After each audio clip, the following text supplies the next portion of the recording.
Supreme court ने इस बार वो कर दिखाया जो करना ऑलमोस्ट नामुमकिन था। इतने टाइम से सेंट्रल से जिस चीज की उम्मीद की जा रही थी, इस बार सुप्रीम कोर्ट ने वो कर दिखाया। जी हाँ, हम सब ने देखा था कि किस तरीके से वेस्ट बंगाल में एसआईआर के लिए इतनी कंट्रोवर्सी सामने आई। ममता बनर्जी खुद काला शॉल लगाए पहुंच गई दिल्ली सुप्रीम कोर्ट के अंदर और उन्होंने बोला कि मेरी बात सुनो, यहाँ पे ये जो एसआईआर की प्रक्रिया है, इसकी वजह से मेरे वोटर बैंक कम हो रहे हैं, यहाँ पर मेरे लोगों के साथ अन्याय हो रहा है। बहुत से ऐसे बंगाली हैं जिनको इस एसआईआर की प्रक्रिया के थ्रू निकाल दिया गया है। वेस्ट बंगाल की पूरी जनता इस वोटिंग बैलेट के अंदर नहीं आ पा रही है। इन सब चीजों के बाद से ममता बनर्जी का जो वर्चस्व था, उसका जो डबल स्टैंडर्ड था, वो गेम तो पूरी दुनिया ने देख लिया। पर उसके अलावा वेस्ट बंगाल की पब्लिक के अंदर ममता बनर्जी ने अलग तरीके का यहाँ पर एक प्रावधान भी लाया और अलग तरीके की एक माइंड फीडिंग कर दी। उन्होंने बोला कि देखो, मैं किस तरीके से पहली चीफ मिनिस्टर बनी हूं भारत के अंदर, जो अपना केस खुद लड़ रही है। मैं ये सब कुछ बस तुम्हारे लिए कर रहा हूं और किसी के लिए भी नहीं कर रही हूं।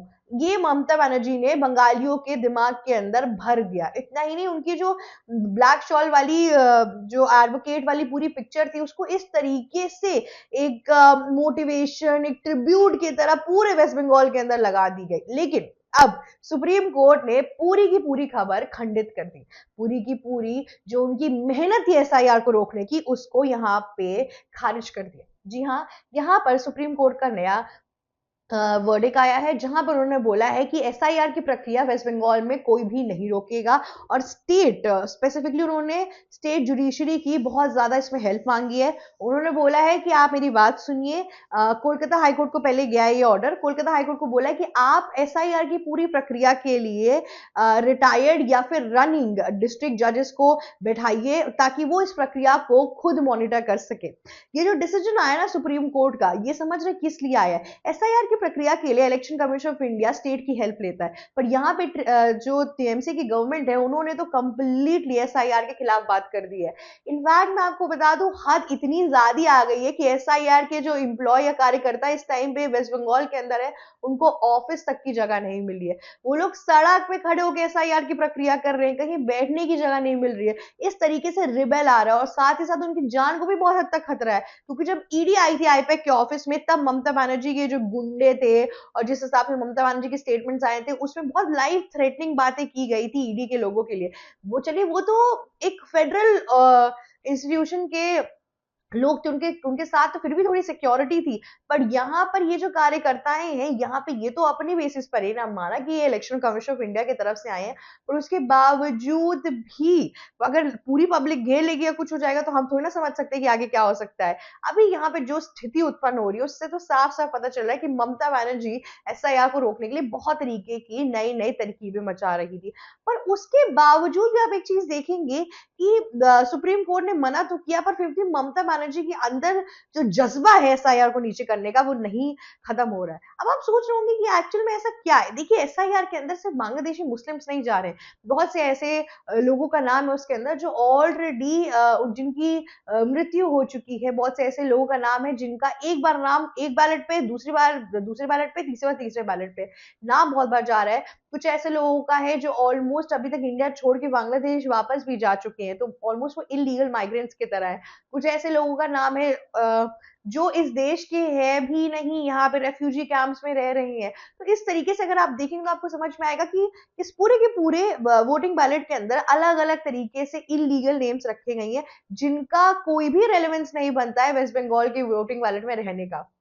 इतना ही नहीं, इस पूरी प्रक्रिया में जब सबका इन सबका एक तरीके से अब मैं बताऊं कि मतलब सब चीजें देखी गई, समझी गई और यहाँ पे असेसमेंट हुआ, तो पता चला कि हर सीट से वेस्ट बंगाल के ऑलमोस्ट 15,000 से ऊपर लोगों को निकाला गया है। आप समझ रहे 15,000 से ऊपर लोगों का आंकड़ा कितना बड़ा बन रहा है इस टाइम पे। इतने ढेर सारे इलीगल वोटर्स थे और इसीलिए ममता बनर्जी का पूरा गेम प्लान यहाँ पर कट डाउन करके एकदम ही खत्म हुआ पड़ा है। ममता बनर्जी 15 15 साल से सत्ता के अंदर है। आपने कभी एक चीज नोटिस की है, अगर आप 15 साल से किसी सत्ता के अंदर है तो ऑब्वियस सी बात है कि जो नई गवर्नमेंट आ रही है जिसने ऑलमोस्ट यहाँ पे मेजोरिटी भी कभी नहीं बनाई है ऑपोजिशन के अंदर, उससे आपको इतना डर क्यों लग रहा है? इसका मतलब आपने करप्ट तरीकों से वोटिंग की है। इसका मतलब बहुत से लोग बीजेपी को बहुत टाइम से चाह रहे होंगे, वोट करना चाह रहे होंगे, पर उनके वोट ढंग से पहुंच नहीं पा रहे होंगे।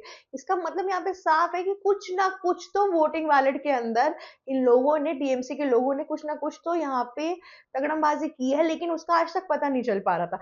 इसीलिए जब बांग्लादेशी मुस्लिम्स को हमने भगाया, फिर उसके बाद से एसआईआर की प्रक्रिया शुरू हुई, तो इतने ढेर सारे लोग 15 से 19,000 लोग निकलते जा रहे हैं पर सीट से। ये बहुत बड़ा नंबर है, आप समझ रहे हैं, ये चीज बहुत इंपॉर्टेंट है।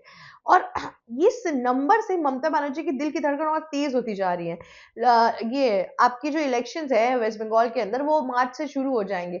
अब इतना कम टाइम बचा है फिर भी ममता बनर्जी इसमें रिजिड होके पड़ी हुई है। ममता बनर्जी एक्चुअली में चाहती थी कि उनके हिसाब से चीजें हो जाए, एसआईआर इस बार हट जाए, ताकि फिर से अगला 5 साल उनके लिए सुनहरा पथ की तरह हो। इस बार ममता बनर्जी ने अपना पूरा जोर कदम लगा दिया सिर्फ और सिर्फ एसआईआर के लिए। चाहती तो ममता बनर्जी अपने कैंपेन्स के अंदर डेवलपमेंट की बात कर सकती थी, इंडस्ट्रियलाइजेशन की बात कर सकती थी, बंगाल के अंदर मैंने क्या क्या चेंजेस लाए उसकी बात कर सकती थी, लेकिन उन्होंने अपना मेजर मैनिफेस्टो जिसके अराउंड किया वो सिर्फ एक चीज है, वो है एसआईआर। आप समझ रहे कि एक चीफ मिनिस्टर जो 15 साल से एक स्टेट के अंदर रूल कर रहा है, उसके पास पॉइंटर्स ही नहीं है बोलने के लिए कि देखो मैंने ये करवाया वो करवाया, बीजेपी की गवर्नमेंट आएगी तो कुछ नहीं कराएगी। इनफैक्ट उनके पास शुभेंदु अधिकारी के अगेंस्ट भी कुछ नहीं है खासा कि वो इनकेपेबल है या कुछ भी नहीं। उनके पास बस एक टॉपिक है, एसआईआर, वो उसी के पीछे स्टार्ट से लेके एंड तक पड़ी हुई है, क्योंकि उनको एक्चुअली में डेवलपमेंट से कोई मतलब ही नहीं था। वो बंगाल जिसे जो अंग्रेज थे वो समझते थे कि एक कैपिटल है एक तरीके से इंडिया का, वो बंगाल, जैसे ईस्ट इंडिया कंपनी जब पहली बार इंडिया आई तो उसने सोचा था कि अगर मैंने इस पे कब्जा कर लिया तो पूरे इंडिया पे कब्जा कर लूंगा। और अब उस बंगाल के अंदर इस तरीके की हालत हो गई कि यहाँ पर अगर आप देखेंगे तो डेमोक्रेसी तो अपनी जगह है, उसको हटाइए, इंडस्ट्रियलाइजेशन नहीं है, इकोनॉमिक ग्रोथ नहीं हुई है, चीजें नहीं बन रही है, कितनी इश्यूज आ रहे हैं, अभी भी पॉवर्टी बहुत ज्यादा हद तक बढ़ती जा रही है उस बंगाल के अंदर। तो अब लोग ना थक चुके हैं। और तो और इतना ही नहीं है, माइनॉरिटी वोटर बैंक से जिस हिसाब से ममता बनर्जी अपना वोट बैंक खेल रही थी, वहां पे जो मेजोरिटी हिंदू थे, बंगाली थे, इन लोगों का क्या? इन लोगों को तो इतने टाइम से इनकी जो जगह थी, जिस तरीके से इनको रखना चाहिए था, उस तरीके से तो रखा ही नहीं गया।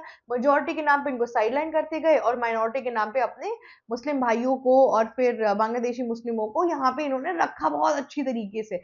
पर देखिए, आप बंगाल में इन जनरल जितने भी इंडियंस हैं उन सबको केटर करिए, पर बांग्लादेशी मुस्लिमों को केटर करने की कोई जरूरत नहीं। अभी फिलहाल था, सोचिए दिल्ली ब्लास्ट की जब सिचुएशन आ रही थी, यहाँ पे जब दिल्ली में राजधानी के अंदर लाल किला, चांदनी चौक, ये सब हाई अलर्ट पे था, तब तमिलनाडु में 8 टेररिस्ट पकड़े गए। उस 8 टेररिस्ट में से एक बांग्लादेशी आईएसआई, एक बांग्लादेशी का भी टेररिस्ट था, टेरर ग्रुप का। तो इससे आपको एक चीज समझ में आ रहा है कि जितना आप समझ रहे बांग्लादेशी मुस्लिम्स को जितनी जल्दी हटाया जाए उतनी जल्दी अच्छा है, वरना वो दिन दूर नहीं, ये लोग कब आके आपके ऊपर कब्जा करके चले जाएंगे और आप इसका कुछ भी नहीं कर पाएंगे। आज एक टेररिस्ट आए, कल को और भी टेररिस्ट आना शुरू करेंगे। अभी वहां पे इलेक्शन हुआ है, तारिक रहमान जो वहां के नए प्राइम मिनिस्टर बने, उनकी ऐसा इंडिया से इतनी बनती नहीं है। और साथ ही साथ अगर आप देखेंगे जो बॉर्डर वाले स्टेट्स हैं, डिस्ट्रिक्ट्स हैं, एरियाज हैं, उन सब जगह पे जमातों का राज हो गया है, जो सेकंड लार्जेस्ट लीडिंग पार्टी बनी है वहां की। ये जो पोस्ट हसीना, शेख हसीना के एरा का टाइम है, इसके अंदर इंडिया के साथ कोई बहुत अच्छे संबंध नहीं है, क्योंकि शेख हसीना तो इंडिया के साथ बहुत अच्छी थी, पर तारिक रहमान सिमिलर में अच्छे हैं कि नहीं, उस पर हम अभी कोई टिप्पणी नहीं कर सकते हैं। पर ये जो टेरर अटैक हुआ है, हमें ये चीज समझनी चाहिए कि हमें अपने बॉर्डर को सिक्योर करने की बहुत ज्यादा जरूरत है। ये इलेक्शन के अंदर इसमें बहुत क्राइटेरिया जिस पर हमें फोकस करना चाहिए, नोटिस करना चाहिए, पर हम वो चीज नहीं कर रहे हैं। और ममता बनर्जी बस यही सोचे कि किस तरीके से एसआईआर हट जाए, क्योंकि उनको एक्चुअली में किसी चीज से मतलब ही नहीं है। इतने टाइम से, जब से सेंट्रल की गवर्नमेंट वहां बैठी हुई, इतने टाइम से कह रही है कि बॉर्डर फेंसिंग को प्रायोरिटी में लाया जाए, अच्छे से किया जाए, उसको बंद किया जाए, लेकिन कोई सुन ही नहीं रहा है। ये पूरी स्टेट गवर्नमेंट इसी चीज में लगी है कि तुम्हें बीजेपी भड़का रही है, अमित शाह यहाँ पर गेम खेल रहे हैं और ये वो, पता नहीं यही सब चल रहा है इतने टाइम से। इस वजह से लोगों के अंदर अब एक फ्रस्ट्रेशन आ गया ममता बनर्जी के लिए। और जल्द से जल्द इस इलेक्शन के अंदर अब देखते हैं कि किस तरीके से ममता बनर्जी अपना पुराना पावर गेम खेलती हैं। आज के लिए बस इतना ही। अगर आपको ये वीडियो अच्छी लगी तो लाइक, शेयर, सब्सक्राइब और कॉमेंट करना मत भूलिएगा। जाते जाते बेल आइकन भी हिट कर दीजिएगा। Thank you so much for watching us. ABC Hindi news, आज ही जुड़िए हर खबर के साथ